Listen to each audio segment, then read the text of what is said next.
कहा जाता है कि दक्षिण पूर्व एशिया में लगभग 100 प्रकार के काले जादू होते हैं। इनमें से इंडोनेशिया के तांत्रिक और जादूगर आत्माओं को बुलाने और उन्हें अपने आदेशों का पालन करवाने की अपनी क्षमता के लिए खास तौर पर मशहूर हैं। लेकिन इन निषिद्ध कलाओं के साथ छेड़छाड़ करने के ऐसे परिणाम होते हैं जिन्हें कोई आम इंसान सहन नहीं कर सकता।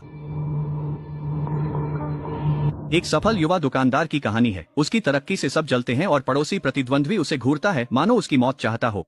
शुरुआत में जैक इस बारे में ज्यादा नहीं सोचता। वह मान लेता है कि वह आदमी उससे जलता है। जल्द जैक बेटे की सर्जरी के लिए पैसे जुटा लेता है और लियो का ऑपरेशन सफल रहता है। लेकिन जागने पर लियो एक बूढ़े आदमी को वहां खड़ा खुद को घूरते हुए पाता है। उस बूढ़े की आंखें सफेद हैं और चेहरा डरावनी मुस्कान से विकृत है। लियो को लगा यह भ्रम है, पर वह तब हैरान हुआ जब बूढ़ा पीछा कर घर पहुंच गया। उस शाम जब जैक अपनी दुकान बंद करने ही वाला होता है तो उसे फर्श पर एक रहस्यमय पैकेज मिलता है। उसके अंदर टूटी हुई टहनियों का एक गुच्छा और एक अजीब ताबीज होता है। जैक उसे जल्दी से फेंक देता है, ज्यादा ध्यान नहीं देता। घर लौटते समय उसे कंधे पर भारी बोझ लगा। लंबे दिन के बाद उसने इसे अनदेखा किया। जैक घर पहुंचकर लियो को देखने ही वाला था, पर लियो की आंखें खोलते ही वह घबरा कर चीख उठा।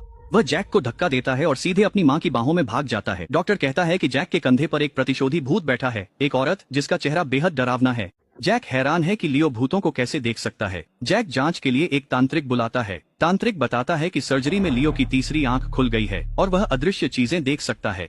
हालांकि फिलहाल इसे ठीक करने का कोई तरीका नहीं है। सबसे अच्छा उपाय यह है कि लियो बाजार से दूर रहे, क्योंकि वह जगह लालच, ईर्ष्या और धोखे से भरी है, जो बुरी आत्माओं के पनपने के लिए एकदम सही माहौल है। जैक सलाह मानता है और लियो को बाजार से दूर रखता है, लेकिन उसे यह नहीं पता कि बुरी आत्मा वास्तव में गई नहीं है। 10 साल बाद लियो बड़ा हो गया है।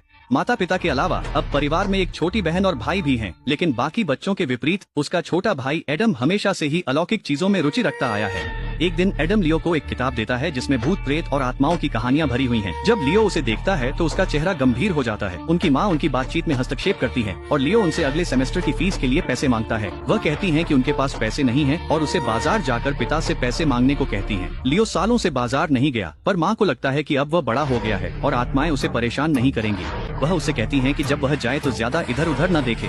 लियो परखना चाहता है कि क्या वह अब भी भूत देख सकता है। कार पार्क करते ही आत्माएं उसका स्वागत करती हैं।